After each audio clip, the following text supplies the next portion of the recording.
Good evening, buenas noches a todos. Thank you everyone for being here on this very, very cold January day. Who thinks that our children are going to have a snow day tomorrow?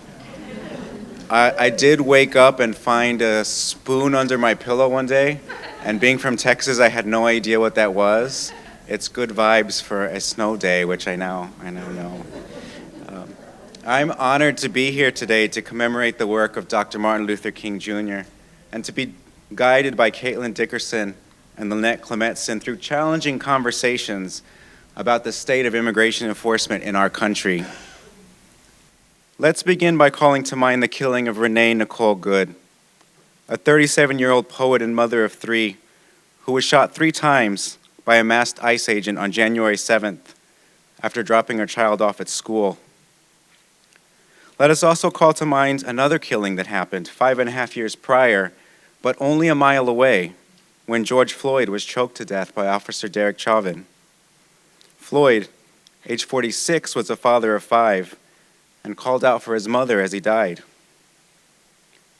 These 2 killings remind us that law enforcement violence of all kinds fundamentally fragments families, whether through the killing of a father and mother a mile apart in Minneapolis, the systematic separation of nearly 3,000 children from their parents on the U.S.-Mexico border, a prison system that separates millions of children from their parents every night, or the quiet, everyday disappearances of the neighbors you once knew here in the Midwest who've been deported.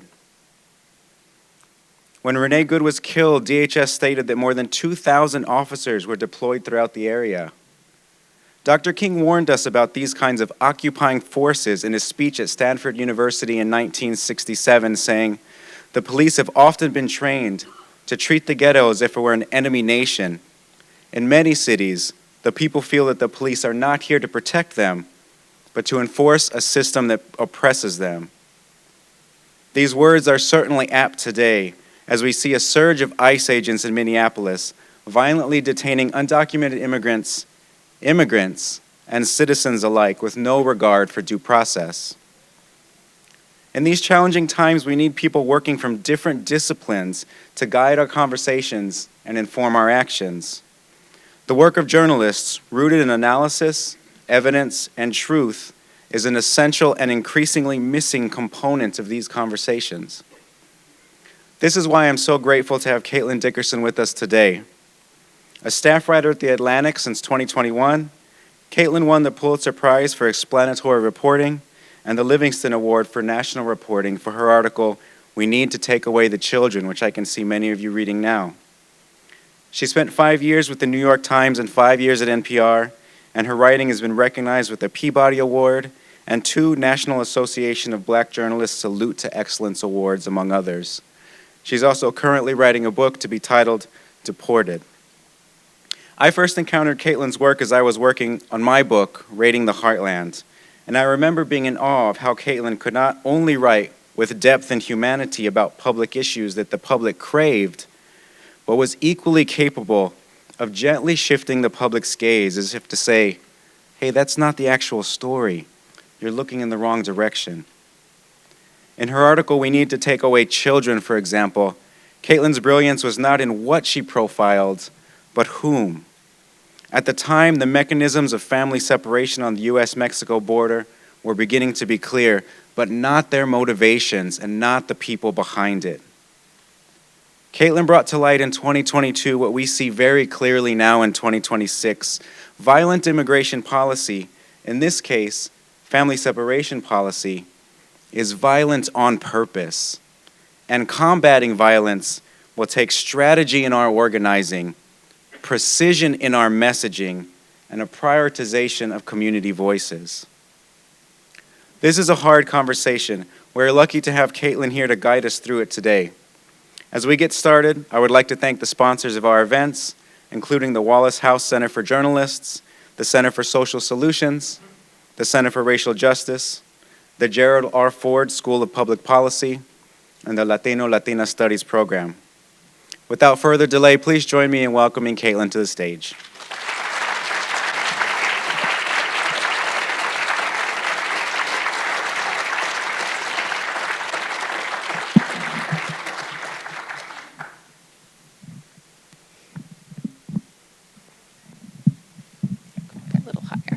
I'm very tall. Well, this might be the max. Okay. Hi, everybody. Thanks for having me. I'm also honored to be here with you today to honor Dr. King's legacy. I might just hold this microphone.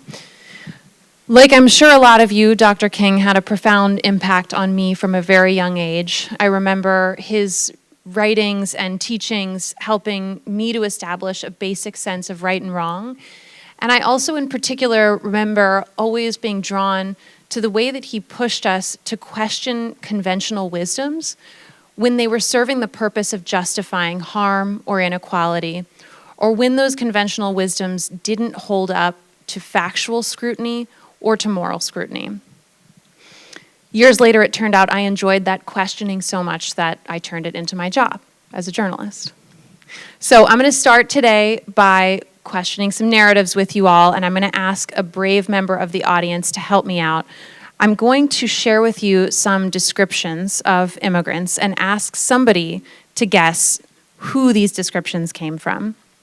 So, who do you think has described immigrants as the lowest and vilest of the human race? As dishonest, vicious, immoral, heathenish, as wild beasts, as naturally violent and predatory? Any guesses? Yes.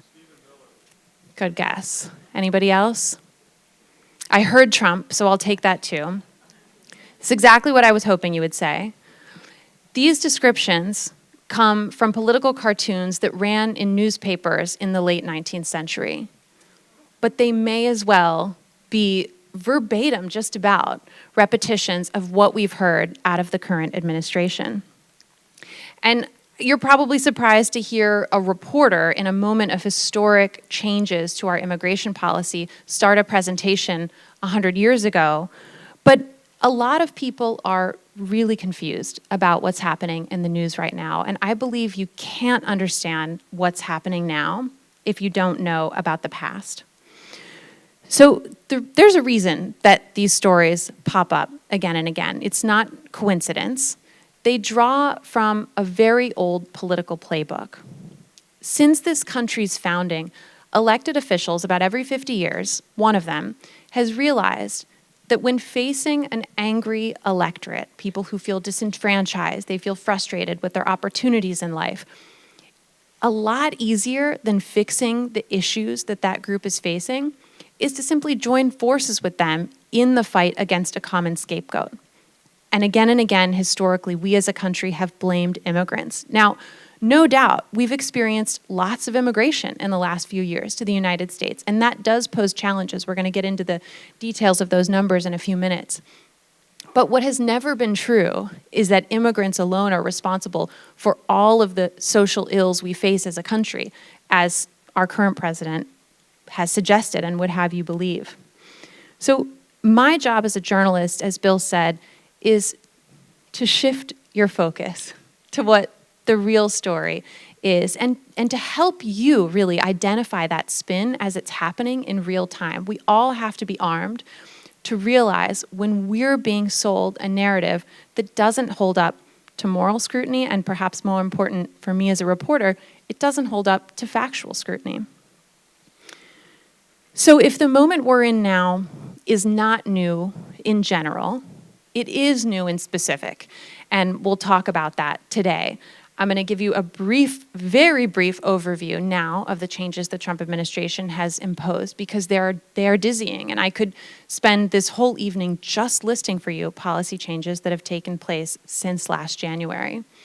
So generally speaking, the first thing that the Trump administration did was eliminate any priorities that existed to protect certain categories of immigrants living in the United States without legal status, between 11 and 13 million people. At one point, we had restrictions to protect, on a temporary basis, people who had lived in the United States for long periods of time, did essential work, had American-born children, were contributing members of society. That is a definition that changes. But in general, there were protections that existed that are now gone. Anyone here without legal status is fair game, in the words of ICE. And not only that, but this administration has taken temporary legal status away from 1.5 million people and growing that vulnerable group to make it even larger. The administration has also slashed legal immigration, so that includes forms of employment-based visas, the asylum system, obviously, and refugee resettlement. And it's also invited chaos and even violent escalation in the enforcement of these new policies.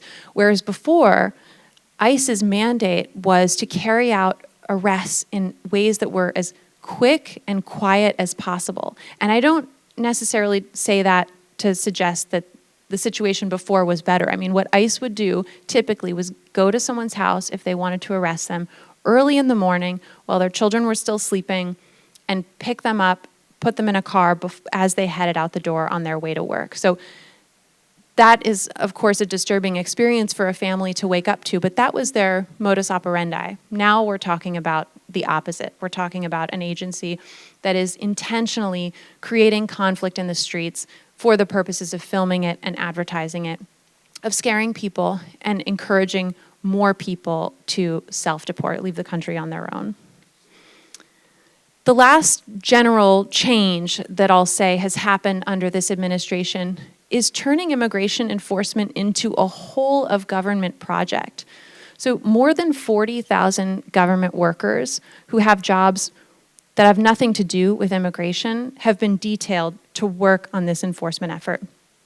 Not just that, but the administration has created an environment where whether you're a city mayor, a business official, or even the head of a foreign government, if you want to do business with the president, you have to present to him some way in which you're going to help with this project of immigration enforcement. It's how we've got several dozen countries to agree to accept deportees from places, from people who've never even been to these countries before, and why the president of Colombia, for example, who initially declined to participate in Trump's enforcement agenda, backed down within 24 hours because the sanctions that Trump threatened against that country were so severe, the country had no choice. So we're going to get into the details of those changes and more in just a few minutes and continue questioning these narratives. So I'm going to invite up Lynette Clemetson, the head of the Knight Wallace House, to have a conversation.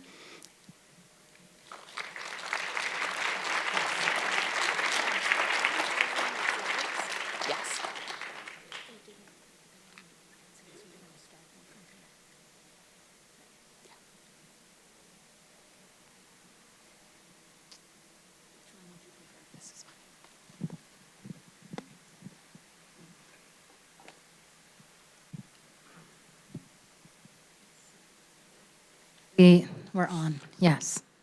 Thank you, and thank you all for coming. I'm Lynette Clemetson, I'm the director of Wallace House. And I just want to say what a pleasure it is, Caitlin, to be in conversation with you. I have known Caitlin, we were talking about it earlier today, her entire career. We met at NPR in 2011, and she left NPR in the summer of 2016 to go to the New York Times the same month that I left NPR in the summer of 2016 to come here. And when she went to the New York Times, I called my best friend and said, there's a woman coming, Caitlin Dickerson. She's a star. Take care of her. And she did. Saved my life. Yes. And Caitlin, if you aren't in the regular habit of reading The Atlantic, is, I think, without question, one of the best, if not the best, immigration reporter in the country, doing national level work. And she knows this topic inside and out. So we're going to talk about a few things. I'm going to ask her a few questions. We're going to open it up for a broader conversation with you all. And then we'll take it from there. Okay?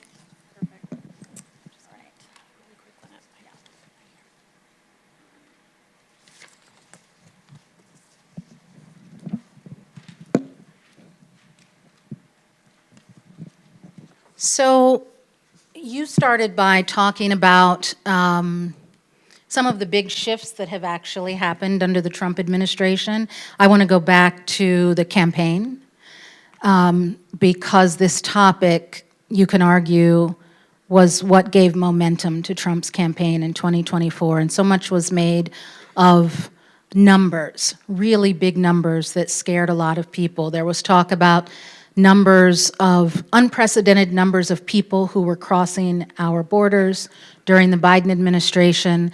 There was also talk of the number of people in the United States that the population of the United States had gotten to an alarming number of people who were quote unquote foreign born in the United States. And so there were all of these numbers that were repeated and repeated and repeated across platforms, not just in campaign rallies, but also absorbed into news coverage.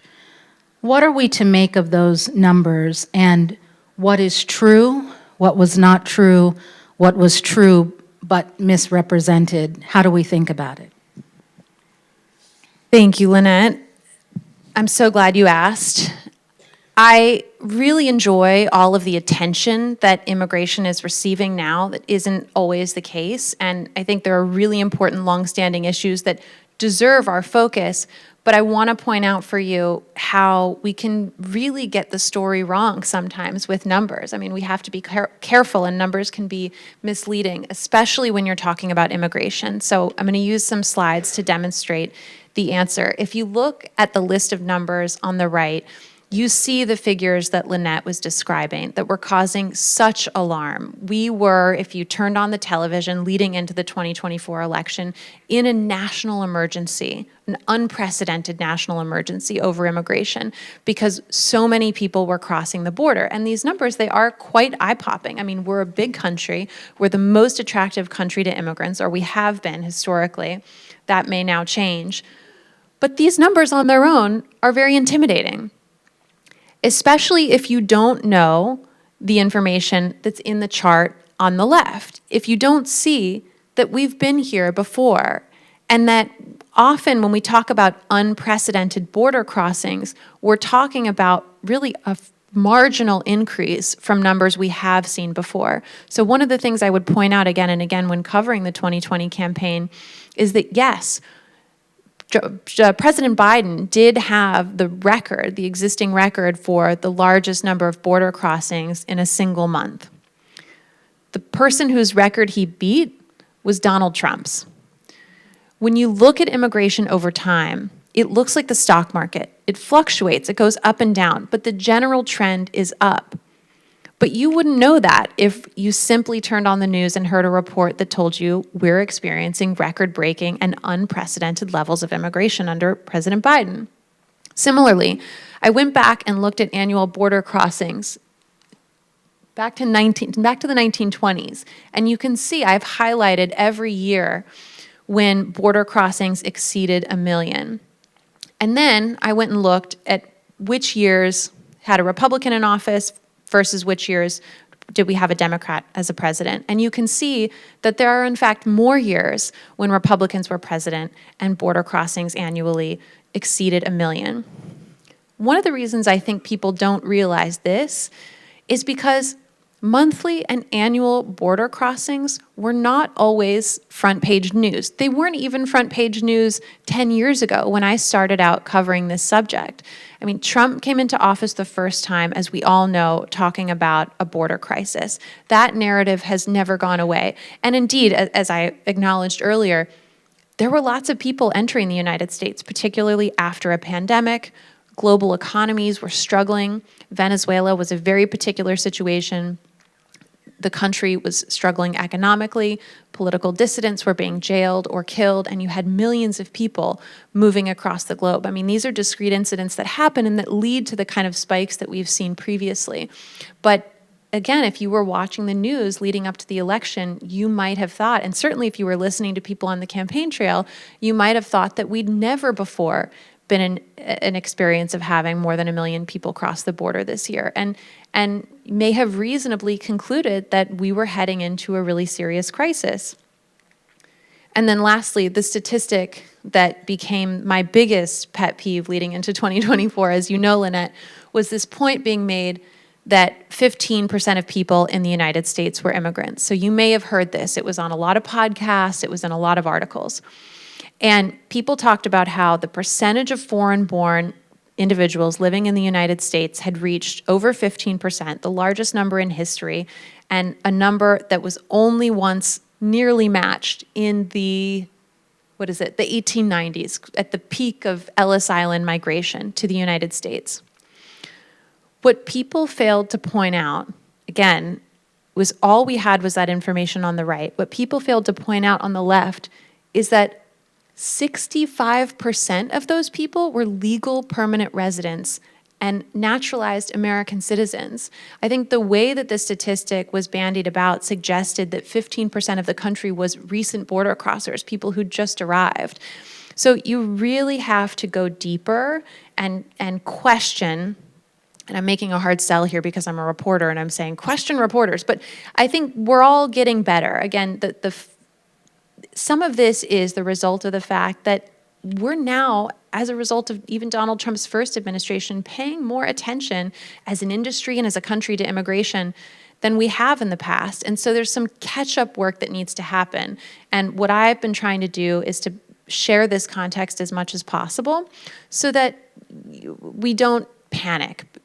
All of our most shameful moments in immigration history and immigration enforcement history in this country have come in moments of panic and overwhelm. And I think these numbers in context can help to lead to a more recent discussion. And I think, you know, when we talk about the numbers, what makes the situation today unique is that we are in a very data-focused society, a data-focused moment, right? Where whether you're a reporter, whether you're a scholar, whether you're a regular person with a phone who can look up anything in a couple of seconds, that people are like, well, the numbers, you have to trust the numbers, you have to trust the numbers. And the numbers are there, but what you're saying is you have to put the numbers into context, and if you just shout the numbers and repeat the numbers, you can also be missing key facts. That's right. 1 million people crossing the border sounds to us who've never worked in border enforcement like a terrifying amount that we may not be able to handle as a country. But if you know it's something that we've done more than a dozen times previously, you look at that number very differently. So if we think about public opinion, because one of the things that we hear a lot now is that the reaction to the current policies, that public opinion is trending downward, that people don't like the way that immigration enforcement is being carried out now. But people voted for this. It's, you know, I mean, it's, sometimes you have to stretch yourself to think that people are surprised by this because Trump said exactly what he was going to do. And so there seems to be a kind of disconnect between what people voted for and what people now say they're comfortable with. And there's something about the visuals of this that make people uncomfortable. How do you engage with that dissonance? I think there are a few reasons why people are confused right now, and even people who voted for this deportation campaign are saying in polling that they no longer support it. The first reason is that Trump said a little bit of everything on the campaign trail, and for people who wanted to vote for him based on other issues and just needed to convince themselves that they could support his immigration agenda, he said just enough times that he would be focusing on the worst of the worst, as he describes them, people with very serious criminal records and people who were a threat to society, that people really believed that. If you were really focused on his immigration platform, then you would know he also said that all immigrants would be fair game to ICE. But again, if you were just needed enough to kind of get you over the edge to cast your vote, you heard what you needed to hear, which turned out not to be true. Another reason I think people are confused is because of those priorities that I mentioned earlier. So presidential administrations, actually since Gerald Ford, Michigan alum, have used priorities to direct ICE to focus on people who were considered at the time to be threatening to society in some way. But if you look at the immigration law on its face, it does not matter if you've been in the United States for decades, if you have adult American-born children, if you've paid taxes for decades, if you've owned a business or you've been a contributing member to your church or to your local community.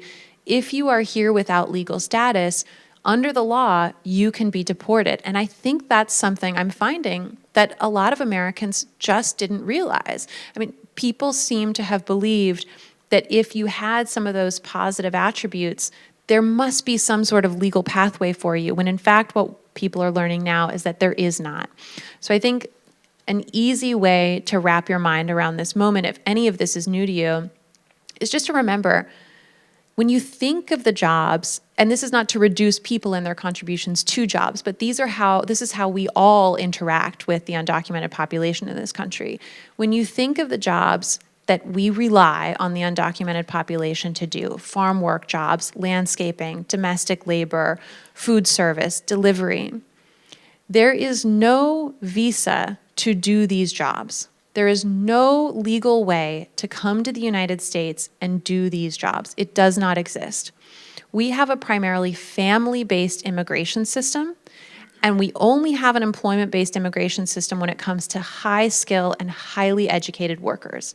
So there's no way to be a farm worker or a nanny in the United States legally unless you're lucky enough to have an immediate relative who can petition for you and you were able to wait years, sometimes even decades, to get that visa. The other thing that you should keep in mind, again, if you've been in the United States, it doesn't matter if you have any of those or all of those positive equities, as we call them, that I described earlier. There's no way for you to legalize. I mentioned to you earlier, I got an email recently from a reader about a story I wrote saying, Caitlin, you're describing in your article all these people who've been here for 15 or 16 years. Why don't they just legalize and become citizens so that they can start paying taxes and become contributing members of society? And I had to write back to this person. Every part of that sentence contains enormous assumptions. Exactly. Not just assumptions, misunderstandings. And so I had to write this person back and say, there is no way to legalize. And I mean, having covered this issue as long as I have, I will tell you, if there was, people would be jumping to do it immediately. I mean, nobody wants to live outside of the full rights and protections that our laws and our Constitution provide. So can we just ask the audience, so is that information about there not being a pathway here to legally migrate to do these jobs, how many people understood that to be true? So a good number of people in this room, but not everyone, right? I usually draw a pretty informed audience, so thank you. Thank you for coming out. And also, but spread the word, please. And also that some of those sectors, knowing that there's no legal way to do it, actively recruit from other countries for people to come illegally to fill those jobs. Absolutely. Adult undocumented immigrants are employed at significantly higher rates than native-born Americans. I am very accustomed to people crossing the border and having a job easily within 72 hours. And within 2 weeks, they usually have a better job, because regardless of what our laws say, our behavior as consumers, it begs people to come to the United States. We can't get enough of them. And it really sends this powerful mixed message. If you've heard on the news that you're not welcome, but you have employers calling you off the hook, I would be confused by that too.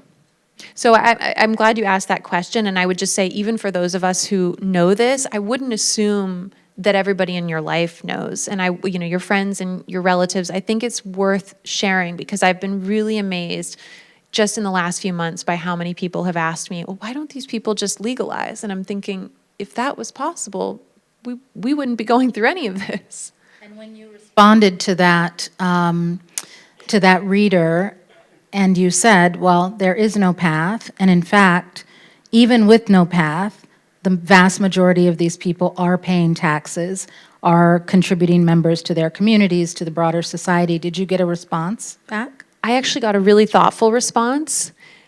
And this person reiterated in both of his messages that he was a Trump supporter and continued to be a Trump supporter. But he thanked me for explaining the situation and basically acknowledged that it sounded to him like most people without legal status should be treated better than they are now, which to me seemed like a pretty significant win in a moment like this. So note to reporters, always answer when somebody writes and asks you a question, always answer. So I want to take a moment to go back a long time in history.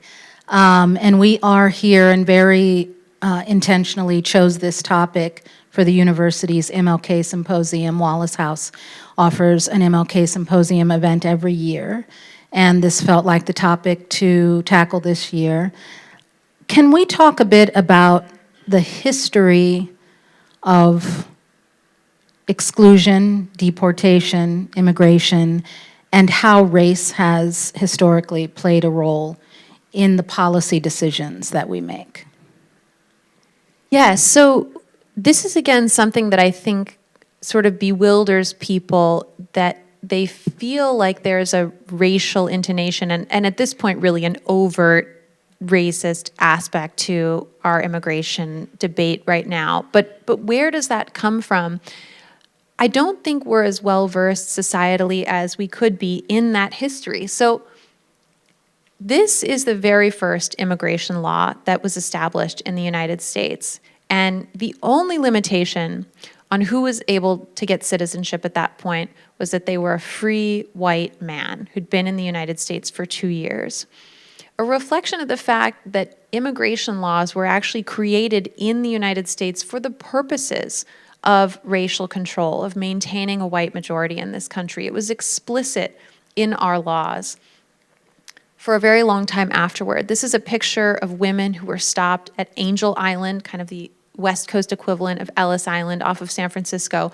So following that first citizenship law in 1790, we had the Chinese Exclusion Act, and after that, a law that blocked all Asian immigrants, no matter where they came from entering the United States and from gaining citizenship. And then we had the national origins quota law, which couldn't have made this goal of racial control any clearer. So this is a picture of the front page New York Times article. We read this morning together. So fascinating. I think if we can find a way to easily share it with those of you who registered, we will. It's a really interesting read. The Times ran this piece by the senator who sponsored the bill, and you can see his quotations here. I'm going to turn around to read them.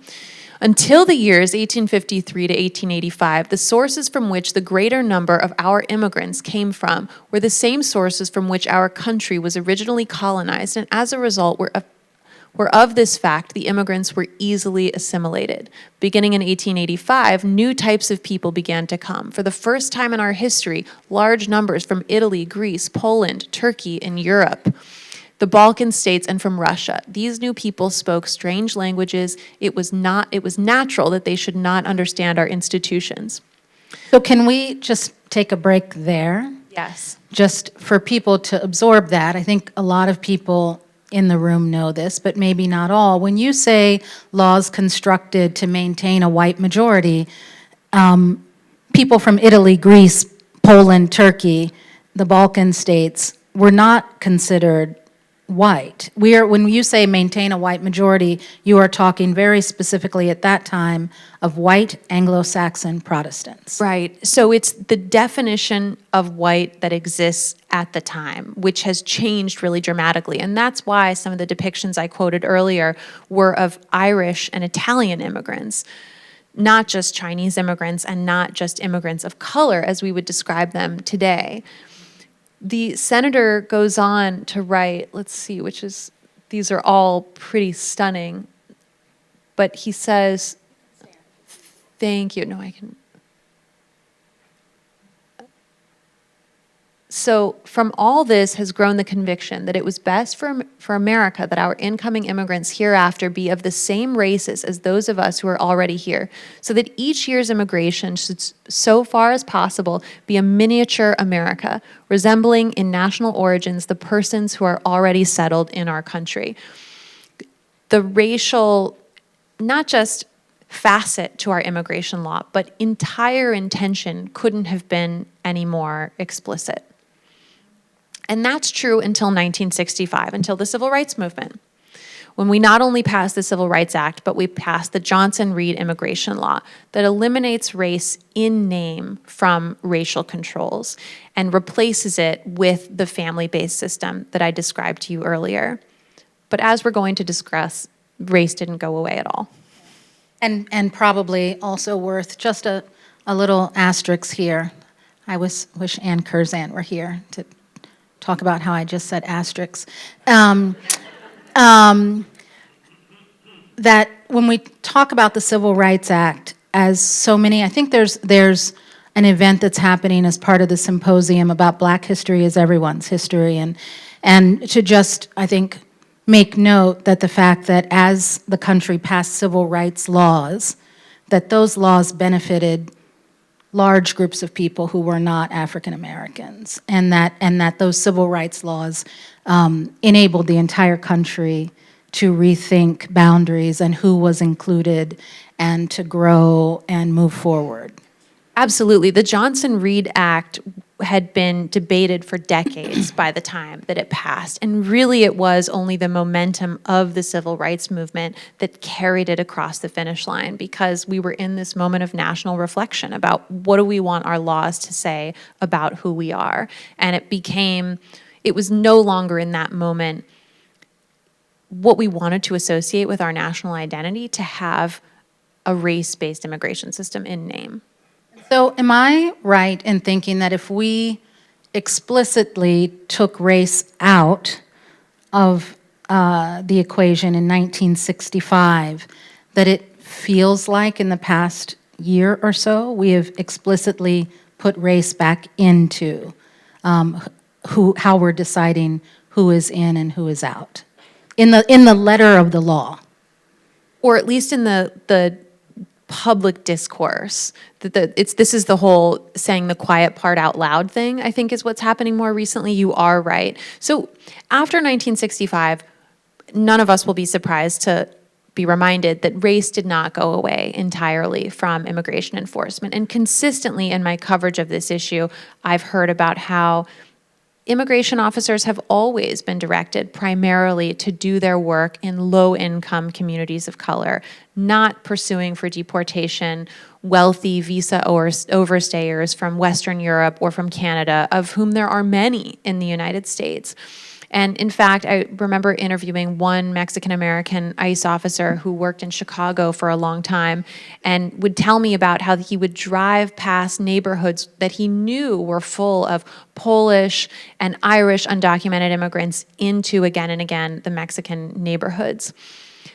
But this wasn't something that our elected officials, that ICE leadership talked about out loud until very recently, when the federal government went to the Supreme Court asking for the permission to target people based on their race, their physical appearance, and their accent. And the Supreme Court, in a shadow docket case a decision written by Justice Kavanaugh, gave them that permission, said it was okay to pursue people based on their race. So again, this never went away. When you look historically at the data, 98% of people who've been deported from the United States were non-white. At one point, 9 in 10 people, in the 1990s, 9 in 10 people who were being deported were from Mexico specifically, when they made up only half of the undocumented population. So there's always been this inequality in the application of the law, but what we've returned to now is that saying the quiet part out loud and really explicitly identifying race and racial control as a goal behind our immigration laws.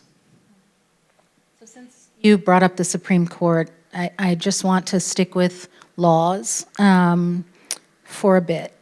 One of the things I've been struck by in watching and reading coverage and following it on social media of the immigration raids in American cities is that often in a moment of chaos when ICE sweeps in, there's inevitably quoted or a clip, a video clip of somebody saying, "I have rights." You know, I'm here, I'm a citizen, I'm here legally. I know my rights. And when the intention to move ICE into these cities has been debated, advocacy organizations, whether they're for journalists or for immigrants, I notice there's a lot of sharing of know your rights, right? Here, if an ICE agent knocks on your door, these are your rights. But I think that in the United States, that regardless of where we fall on the political spectrum, everybody has some sort of ingrained sense that we exist with a certain set of rights. What rights do we actually have, and where's the line between the criminal legal system with regard to immigration and the immigration system itself, and what rights people have within the immigration system? Because they're not the same system. They're not the same. It's a great question. I'm going to bring up another slide, and I'll start by talking about the rights and protections that immigrants don't have versus those that they do, but this is a picture of a Know Your Rights card that you've probably seen before that were being distributed at the beginning of the Trump administration and may not be as helpful to people now. So in terms of the rights that immigrants don't have, or the ways in which their experience moving through a legal system is different from what we're used to, the immigration justice system is not akin to the American criminal justice system, starting with immigration judges who are really administrative judges and employees of the Justice Department, as are the ICE attorneys who are prosecuting immigrants for deportation. So they're lateral colleagues. Within immigration courts, these basic expectations that we have as Americans and that we see all our lives depicted on Law and Order, starting with Miranda rights, do not exist. So immigrants are not read their rights. They do not have the right to an attorney if they can't afford one. They do not have the right to a jury of their peers. They do not enjoy protections when it comes to evidence that can be introduced in court. So a lot of you will recall some of the people who were sent to Secot, the prison, the mega prison for terrorists in El Salvador, were sent there because of tattoos that the government said indicated they were gang members. And as shocking as that was to so many people, that was actually very familiar to me. I've seen that happen in immigration court. If you're an ICE attorney, you can go on Wikipedia, look up a cartel, go to the section that says symbols and imagery associated with this cartel, and identify something as innocuous as a rose.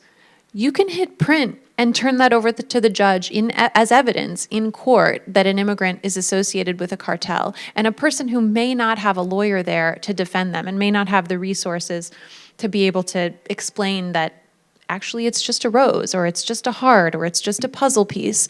So none of that is new. In addition to that, I want to point out that while we're paying a lot of attention to these urban, smaller facilities where detainees are being held, because these are the places where the press can stand outside and where advocates and protesters can try to draw attention to what's happening there, we have more than 70,000 people in immigration detention centers in the United States right now, more than before in history. And this is a genuine unprecedented, not one of those misleading unprecedented, but our previous peak, I believe, under the Obama administration was around 44,000 people, so we're over 70 now. More than 70% of those people have no criminal record at all whatsoever, and the vast majority of those people are being housed in massive detention facilities that can house thousands of people at a time in rural areas, very far away from places that are easily accessible by protesters, easily accessible by family who can come and visit you, and by lawyers. One of the biggest facilities in the country is called Stewart Detention Center. It's in Lumpkin, Georgia. I've spent a lot of time reporting there over the years. There are no lawyers in Lumpkin, Georgia, not just no immigration lawyers. For a time period, actually, there was one. But there were no lawyers for the majority of the time that this Stewart Detention Center has existed. There were no lawyers of any kind there. There were no hotels. There were no restaurants. And so lawyers were having to drive hours from Atlanta or from other states to represent people who were detained there. This is a facility where more than 98% of people whose cases are heard end up being deported. And it's really no surprise when you think about the kind of legal access that exists compared to if any of us ended up in a criminal court, and we'd of course have a public defender there with us. So these are the differences in the criminal justice system, but at the same time, being in the United States without legal status is a civil infraction. ICE officers are imposing civil law and not criminal law, and that's why these cards exist, right? If the police have a warrant to arrest you, they don't have to knock on your door and say, pretty please come outside. They'll come in and get you. But that's not the case for immigrants because immigration law violations are more akin to a traffic ticket than they are to criminal law. And that's also important to consider when you think about the legal authority that ICE agents have. So under the law and under the agency policy, ICE has to go to your door and ask you for permission to open it if they want to take you into custody. Even once you've opened that door and allowed them inside, this is what agency policy says. I just read it the other day. If you revoke their permission to be in your home and you ask them to leave, they have to leave. That's how little legal authority ICE officers have. And that's why advocates were working so hard to distribute these cards at the beginning of the administration. But what we're seeing now is that these rights really aren't being honored consistently. I've seen video of officers using battering rams to force down people's doors, using picks to crack open people's windows, forcing people physically into custody, and obviously harming a lot of them in the process of doing so. So we're on very shaky legal ground right now and new territory. But under the law, as it exists, until it changes, these should be the rights and protections that exist. And that's why people are throwing their arms up and saying, well, what do you mean I have rights? And that extends to American citizens. So there's a specific way that the administration has been pursuing American citizens who are involved in the immigration fight. I wrote an article about it. This was months before the death of Renee Good. This article talks about how the administration was pursuing legal sanctions.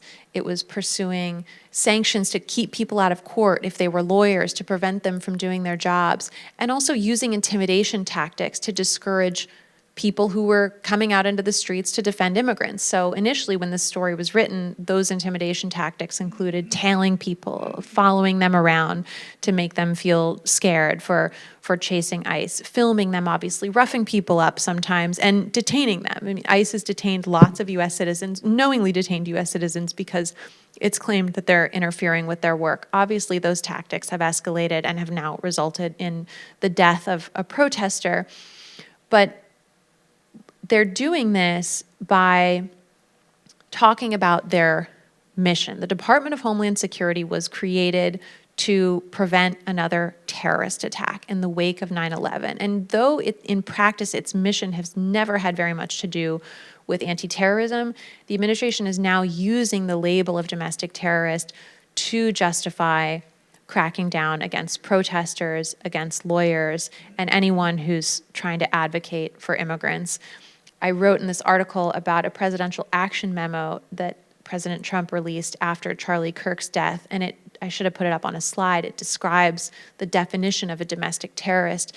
The definition is so broad, it includes people who have opposing views on capitalism, on Christianity, on the American family, who espouse views that they call extremist on immigration. That's how broad a definition the administration is laying a groundwork to apply to anybody it wants to identify as a domestic terrorist, and that's why even American citizens are feeling that their rights that they believe they have are being infringed upon in the streets. Which I guess contributes to now why people who may have even supported this or thought they supported this before they cast their vote are thinking about things perhaps a bit differently now because the implications are coming closer to possibly their line of work or their interests or their family.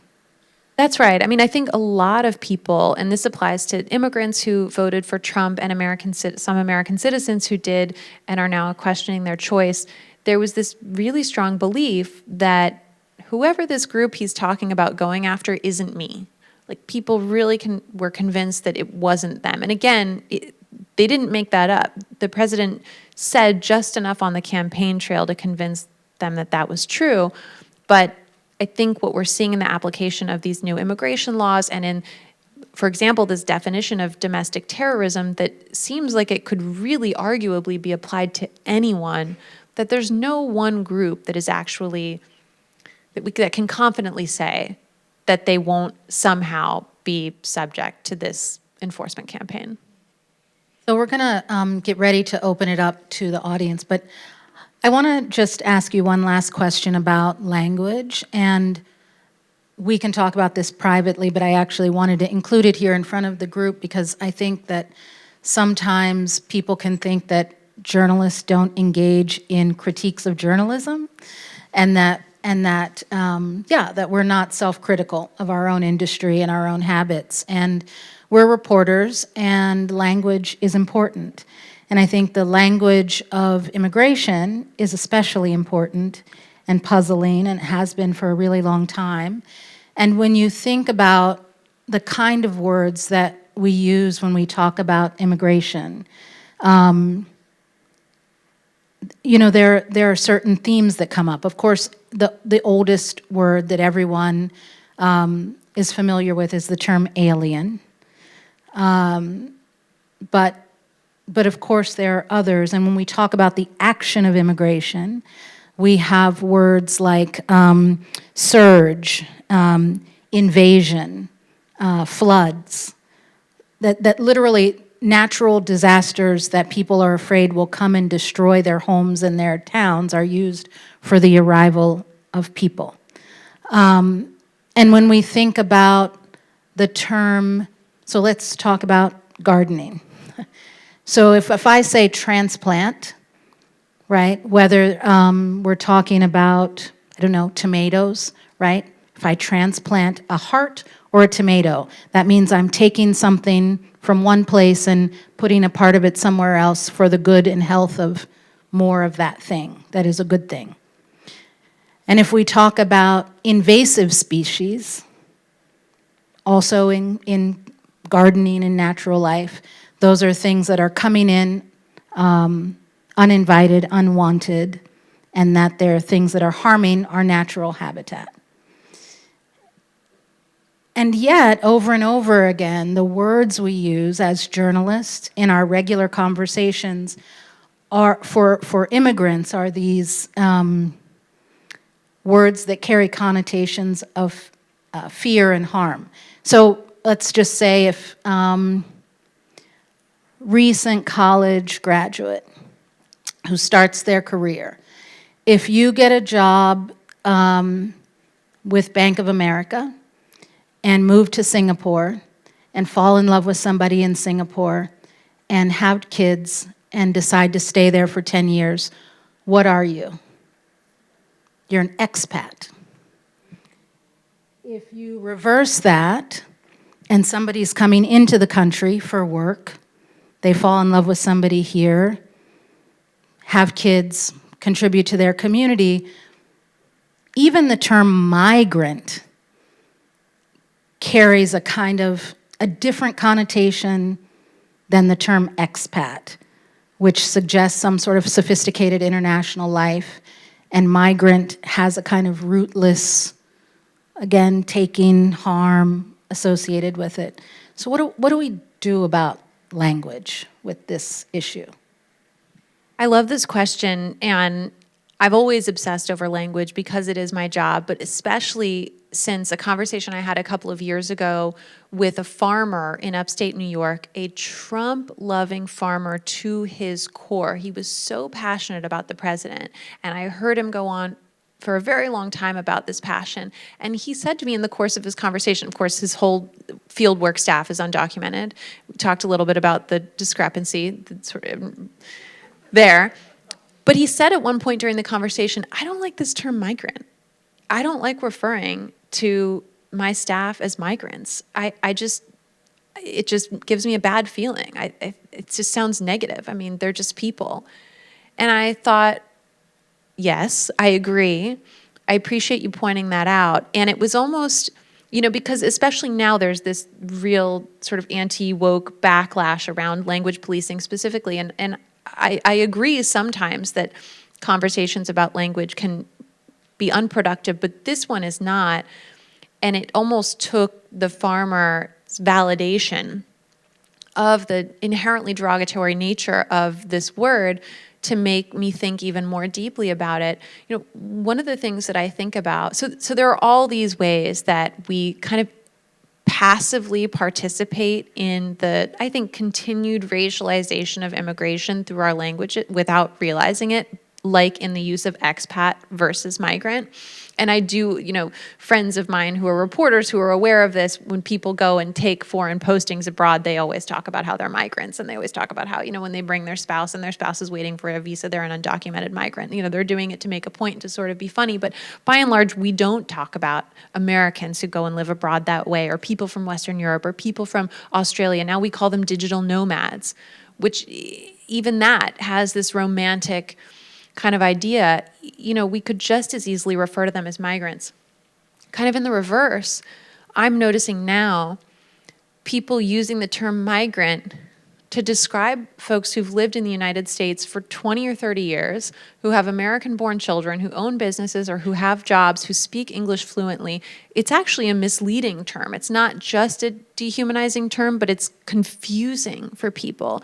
I mean, and we're talking about now migrant detention centers is the terminology that's been taken on. I mean, immigrant detention centers isn't that big of a difference, but migrant does suggest this very tenuous relationship to a new place, like someone who's on the move and is here today but may not be tomorrow. And that's just not the majority of people that are being swept up right now. The average undocumented immigrant has lived in the United States for 16 years.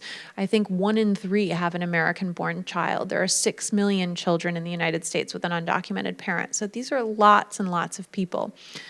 And it's hard to accurately describe them as migrants. So we do, as journalists, have to parse the language that exists in the law, like alien, and migrant and undocumented versus unauthorized.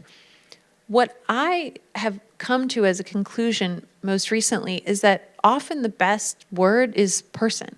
If you're having a conversation about immigration, you want to be clear, you want to be specific, and that's especially important for me in my articles. But if I'm writing a piece about immigration and the whole thing has to do with immigration, I often actually don't need to identify someone as an immigrant. It's implied. It's usually written somewhere in the story that they were born in another country, where that country is. And so I can just call them a person. It's that easy. And I think it can have a really powerful impact on the conversation that we're having right now. It's not a sensationalist term. It's not a term that connotes victimhood or that connotes inherent good even. It's just this neutral, you're a person, I'm a person. Caitlin, who came here a decade ago from X. Yeah. That sentence works as well as Caitlin, a migrant who traveled here 10 years ago from X place. That the term migrant serves no purpose in that sentence. Exactly. And I think person is especially helpful when you're talking about the collective. So, for example, ICE announced that it arrested more than 1,000 people in Minneapolis as part of its operation there, not necessarily 1,000 migrants or 1,000 immigrants. I think people can be really instructive. Let's open it up. We have Kate here and Alexis here with microphones. If you raise your hand. There's a question back here, and then I see Celeste down here. Hi. Thank you for coming here. It's been very enlightening. And sort of to continue the question on language, the one that I've noticed, and maybe I wonder if you both have ideas on how to think about this or deal with it, is the distinction between hardworking farmers and mere farm hardworking farmers and mere farm workers who are usually undocumented. Say that again? Sure. Sorry, I'm just confused because farm work is the hardest job you could possibly do. I completely agree, but when you hear the president talk, it's always I about see. the farmers love me, and he's not talking about the undocumented farm workers who the farmer that you spoke to was talking about work for him and are the migrants. Is this a distinction? Am I overthinking this? Thank you. I appreciate you making the point. You're not overthinking it. This was a blip that I wish hadn't been. During the first Trump administration, when the pandemic began, the president issued letters authorizing farm workers as essential workers to travel when travel restrictions prevented all of us from leaving our homes and moving around and crossing state lines.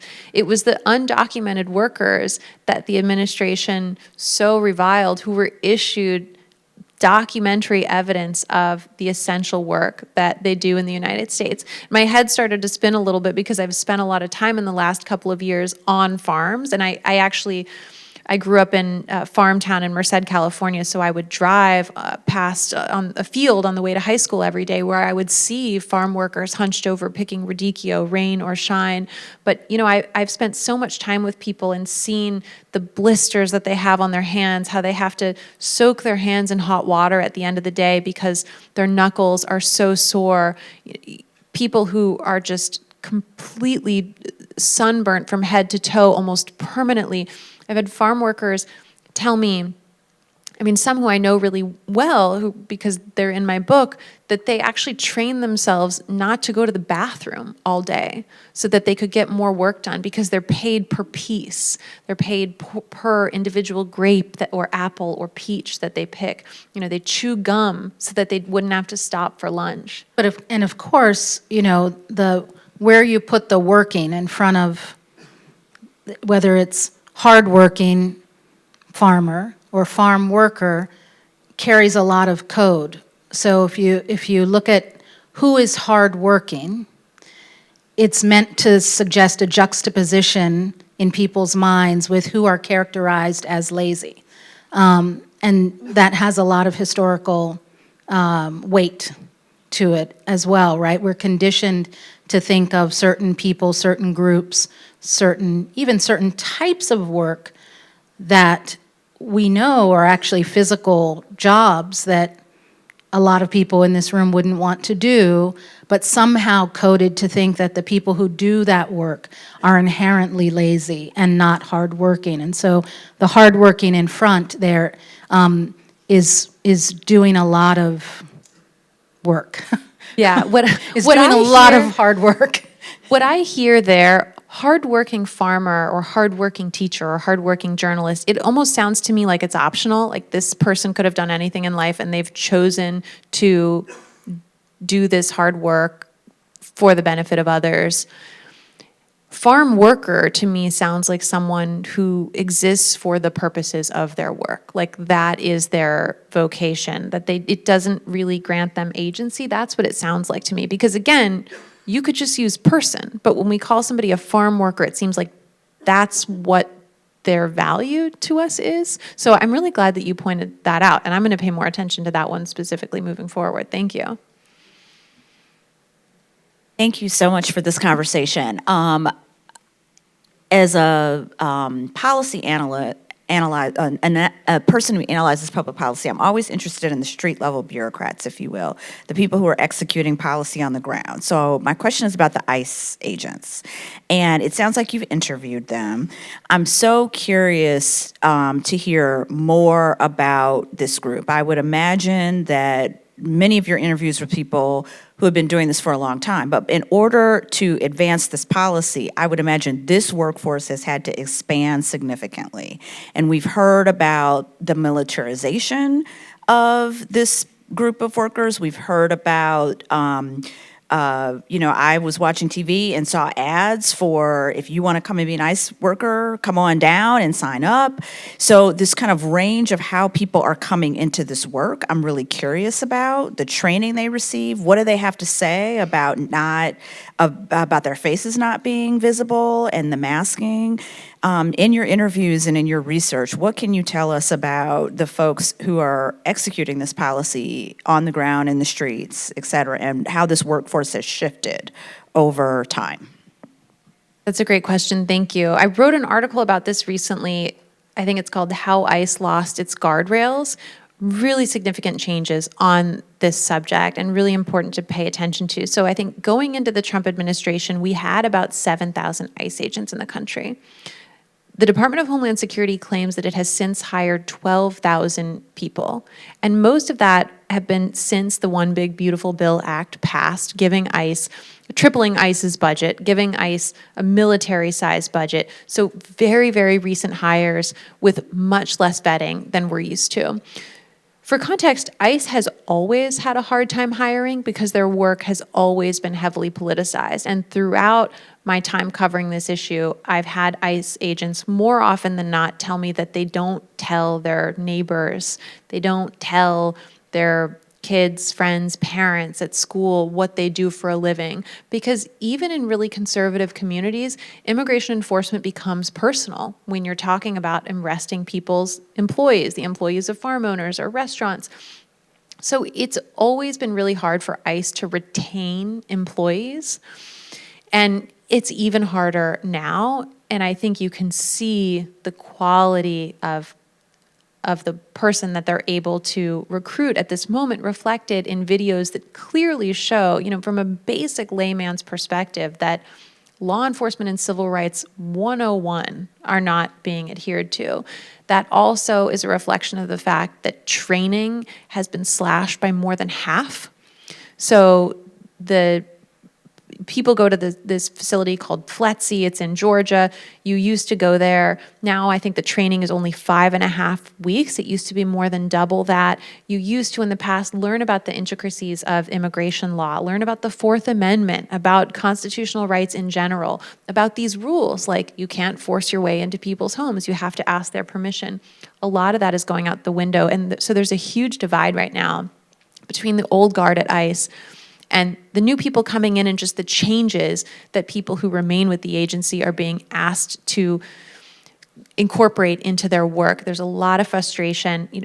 People who've been at ICE or who were at ICE for a long time and have left are really concerned about the masking. They feel like it's delegitimizing the agency. ICE has always been kind of the least revered federal law enforcement agency, and there's a concern that that's getting even worse now. And really just that this campaign is giving the agency an even worse reputation than it had previously. Obviously, they've dealt with lots of critiques over the years that I think really stem from the fact that our it's ICE is a concern, and especially now given the tactics that they're using that seem to violate law and policy. But we have to remember that ICE is carrying out the laws that Congress has passed. And so I always kind of marvel as a reporter that there aren't the number of people marching on the Capitol that are marching in the streets in opposition of ICE agents, because Congress has the power tomorrow to take funding away from ICE, to take weapons away from ICE, to introduce policies that limit by law who they can go after for deportation and who they can't. They could impose training requirements.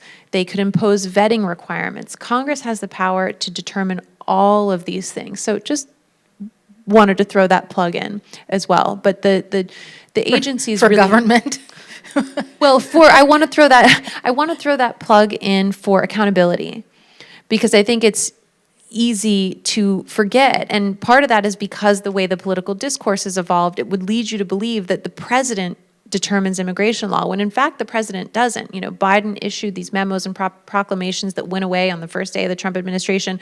Trump is issuing memos and proclamations that will go away on the first day of the next administration. But what can really have a lasting impact is Congress. And so if it's an issue that you're concerned about, that's really the tree that you should be barking up. But there is this really dramatic change that's happened on the bureaucratic level that is going to be something to reckon with moving forward. I mean, people have employment protections as government employees. So some people are talking about fire everybody on the first day of the next administration who's been hired recently by Trump. You can't necessarily do that legally. So we might be stuck with these changes for a really long time.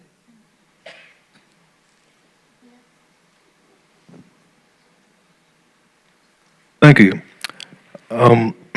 How do you think the term fake news has affected you personally, has affected your confidence as a reporter and your approach to gathering resources and research over the past few years? Oh, I love it. A portion of my job, I don't know about you, Lynette, but a portion of my job has always involved just explaining to people who reporters are, what we do, what are the basic rules. I've always dealt with skepticism, right? Especially when you're dealing in places that don't have a lot of news access, that might only have a limited access to radio or a limited access to television. This is no longer even relevant because of cell phones. We all have full access to the news now, but I'm used to skepticism.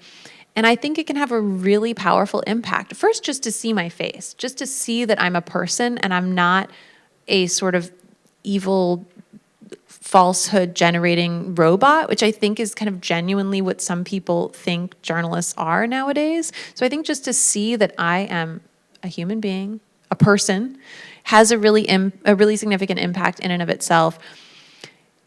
Is it enough to counter all of the skepticism of media that we're experiencing today? No, it is not. I think I would be lying if I said that I didn't find some of the statistics and some of the statistics that you've shared with me about skepticism of media, especially among young people, daunting. I mean, I do find them daunting. I have to believe that the truth will prevail. I have to believe that if I keep doing my job, we'll come back around as a country to the importance of a free and fair press as a pillar of democracy. I mean, democracy does not work if you don't have information. What is the point of one person, one vote if you don't know what you're voting for? And you can never trust. I mean, this is why and how democracy exists. You can never trust powerful interests to give you the whole story. That's not their job. That is what I'm here for. So I have to believe that ultimately, if we keep pushing ourselves, which involves being self-critical and being self-aware and adjusting when that's necessary, but if we keep working and we keep adhering to the ethical standards and to the mission that we're committed to, I have to believe that it will be successful. But this isn't like my most optimistic moment. But I think I'll get back there. And I think I want to add, because I haven't been, knocking on doors as a working reporter for a long time, and from my perch, my job now is to look more at the country, at the industry, at sort of the overarching norms. And I think what I see is, with the normalization of terms like fake news, is we can have conversations for days about how it harms the work of actual reporters, but I think the numbing effect that it has on the public is the thing that I worry about, right? So last week, the FBI raided a Washington Post reporter's home and seized several devices over a source.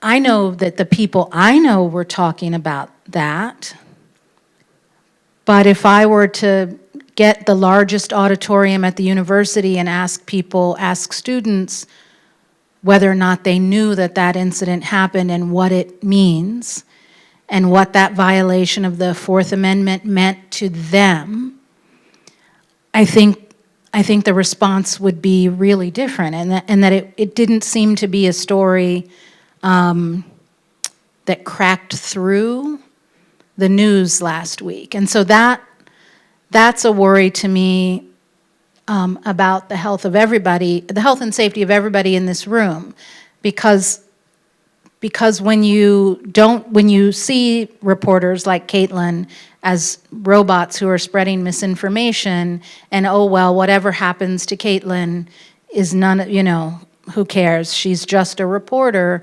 I think there's a reason that tactic is being deployed, and that is so that people will look away and not recognize when that danger or the crossing of that threshold, the breaking of that law comes to your door. And that's, I think, what I worry about.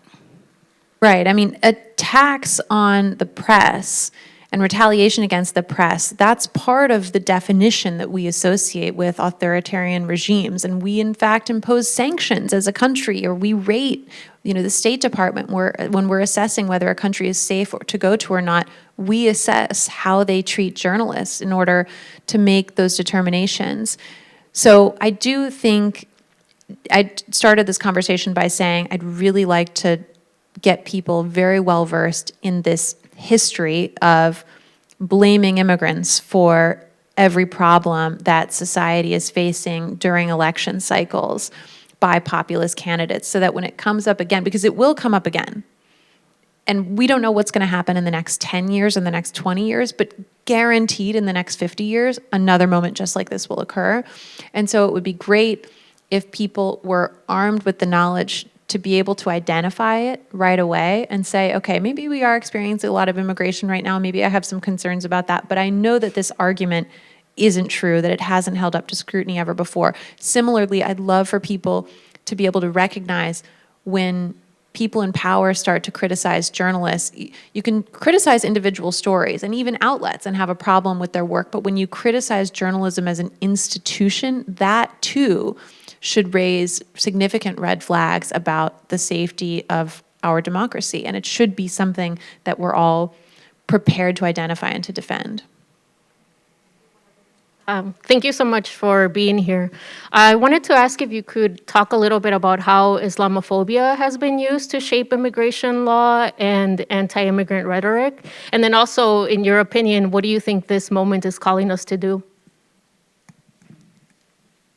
Thanks for your question. The second part is tough. I always say that my job as a journalist is to tell you what's happening so that you can decide what to do about it. I mean, it's a really, really difficult question to answer, but I think just conveying these basic fact checks that we've talked about today can go a really long way, and not taking for granted that people in your lives realize that as it exists now, there is no legal pathway for people to come to the United States to do the work that we rely on them for, that there is no legal way for most people being pursued now to gain status, and that if that conflicts with the deportation campaign that you voted for, that you thought you voted for, the people you got to go talk to about that are Congress. I think you can really make some headway just by talking about those basic facts. Islamophobia is another recurrent trend in American immigration policy. I wrote in 2015 and 2016 about how that was actually kind of where Trump started with his concerns about immigration. I mean, he identified Mexico in particular in an early speech that we all know, but I don't know if you recall this. So Steve Bannon, first of all, who went on to run Trump's first campaign, prior to that, he ran Breitbart News. Breitbart News was obsessed with Islam and the spread of Islam and Islamophobia. I actually wrote this story about a small town called Twin Falls, Idaho. Republican town through and through. They hadn't elected a Democrat in 75 years. In this small town, there was an even smaller number of people who got engaged on these sort of fringe websites with names like Creeping Sharia, and were concerned about refugee resettlement in the community that had been going on since the 1970s. But because in the past, refugees had come from Vietnam and Cambodia, they were now coming from Muslim countries in Africa. And so without going into too much detail, this tiny faction of people kind of became obsessed with this completely fake story, and they started showing up to city council meetings declaring that Syrian refugees had gang raped a young girl at knife point in this town. None of those facts were true. And there began this battle between the local reporters who were trying to fact check what actually happened and this small faction of people who caught the attention of Steve Bannon. Steve Bannon sent his, in quotation marks, lead investigative reporter to Twin Falls, Idaho, to try to figure out what happened. And all that reporter did was continue to perpetuate this lie. Bannon talked about it obsessively on Breitbart Radio for months, and he infused Trump's first campaign with this idea. I know it was a long time ago, but there was a lot of conversation about refugee resettlement, bringing in, evil Muslim people who were going to be violent in the United States during Trump's first campaign based on no factual evidence at all whatsoever. This narrative that Hillary Clinton was a globalist who was trying to Muslimify the country. So there's a lot of trial and error, a lot of playing around with narratives and what's going to stick. As we know, focus earlier or last year was on Haitians in the United States. The administration didn't get a whole lot of traction with that. Now they're focused on Somalis. So again, these are really, really old moves that are just kind of being repurposed to the extent that they can gain traction.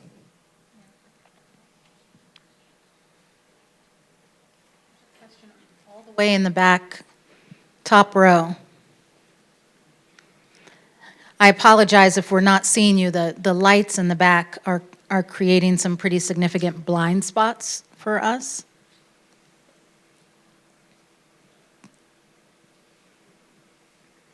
Hi. I just have a question. I guess more a request for comment or your opinion on, and it's unfortunately a rather loaded term, but I've seen and read on several occasions recently that this whole ICE process or policy can be equated to the modern version of slave patrols.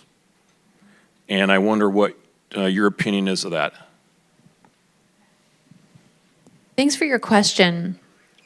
I think people are identifying a few legitimate comparisons.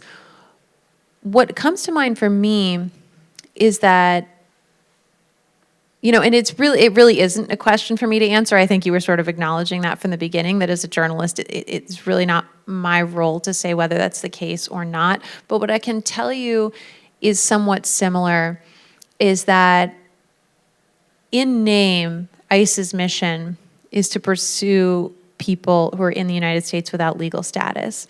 But in practice, what we're seeing them do, and ask for permission and receive it from the Supreme Court to do, is in fact really to go after anybody that they don't like, and especially people who belong to one particular race. And the same thing happened with the fugitive slave law, and not just people who had escaped enslavement being pursued, but really any Black people in the United States being vulnerable to slave catchers. And there's a museum, I'm going to give a plug, my favorite museum in New York City. Please go if you're in town. We're going together next time We're going to go together because I'm just such a fan. It's the Tenement Museum. So the Tenement Museum is this immersive experience. You have to take a tour when you go, and you choose whether you want to go on a Black American history tour, on a Chinese American history tour. You can go on an Irish American tour, an Italian American tour, a Chinese American tour. I've done all of them. They're phenomenal. And they bring you into the physical spaces where these communities lived, and they tell you the history. And the Black family who's highlighted at the Tenement Museum is one where some people were born free, but when the fugitive slave law was in place, were more vulnerable than people who'd been freed from slavery because they didn't have papers to show that they were legally free.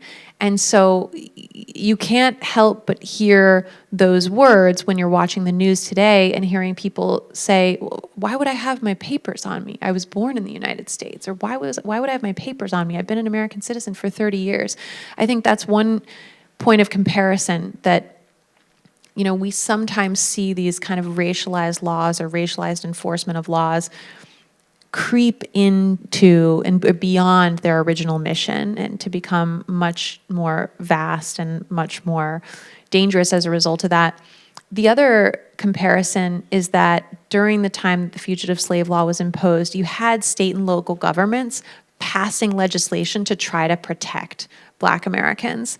And we see that same thing happening with sanctuary policies. You know, it's arguable. What's the most strategic approach here? Are sanctuary policies the most strategic approach when really they dramatically kind of escalate tension with the administration? And at this point, the administration is eagerly going after those places and sort of trying to make the pain felt as powerfully as possible there specifically. But I think in both cases, you had state and local governments at a loss for what else to do. And so they took matters into their own hands and tried to protect people regionally. Those are some comparisons that I've seen made. So we are at time. I want to just tell everybody before you slip out the door, we feel obliged after talking about such a heavy topic to feed you. And there is food and drink and an open reception right across the hall. And Caitlin will be here, so we hope that you stay. I think if we can advance the slides.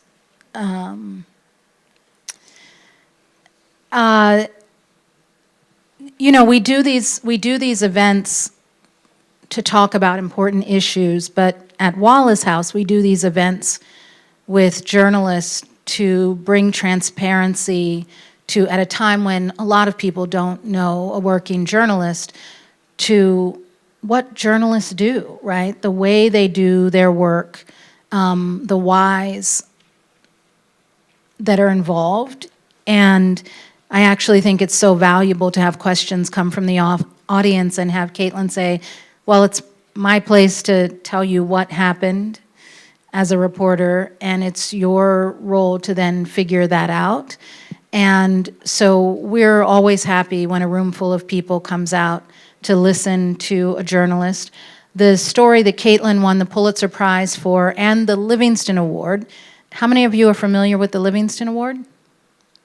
Yay. So the Livingston Award is administered by Wallace House right here at the University of Michigan, a very prestigious prize in journalism. And we feel obliged to say that the Livingston Committee selected Caitlin for the Livingston Award before the Pulitzer Committee, before they voted. So this.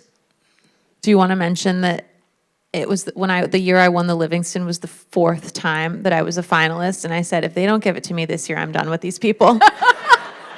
And she was so, it was when she went up to win, because you were also also right at aged out. the age, she was also at the, because the Livingston Award is for journalists under 35. And so, so what this really says about Caitlin, the fact that she had been a Livingston finalist 3 times before she won, is how ridiculously good at her job she is, because the first time you were a finalist, you were like 12, right? I mean, yeah. But the story that she won for, the longest story ever printed in the Atlantic, and it's really worth reading because it will give you some context about not just what is happening, but how it was all put together and why, and what levers were pulled and what the strategy was. And Bill said in the opening that, you know, that cruelty in the first administration was certainly the point, and that we can look at things now and draw our own conclusions about whether that strategy still exists. But we hope that you keep thinking about these issues and understand that anytime you see something that is breaking news, that you're engaging with on your phone, on the television, in whatever you pick up to read, that you understand it is tied to a deep history, and that we all have the power to shape that history. So thank you so much. And we will, Melissa is gonna kill me if I don't tell you our upcoming events. The clicker, can you click? Aha. So we will be at the Ford School with our partners at the Ford School in the Annenberg Auditorium on March 18th with Detroit journalists Stephen Henderson and Nolan Finley, who have been engaged in a long process of intellectual disagreement, professional disagreement, and have committed to a long-term friendship. And they'll be talking about civility and a project that they've started called the Civility Project. The day after, we will be back in this room on the 19th with some of our Knight Wallace Fellows. Knight Wallace Fellows in the room, can you please just raise your hands so people can also talk to you, engage with you at the reception? We will be with the Center for Europe and Eurasia talking about covering migration in Europe and migration. But migration is a word that's different than migrants. We will get into this at that event. And I am very happy to say that on the 31st, I think you don't want to miss any of these, but please don't miss this one. We are joining with our colleagues at the Institute for Humanities downstairs in the auditorium I'll be in conversation with the Secretary of the Smithsonian, Lonnie Bunch, talking about America at 250. So we hope to see you at all of those events. And right now, we hope that you will join us across the hall for some food and drink. And let's give a round of applause to Caitlin Dickerson.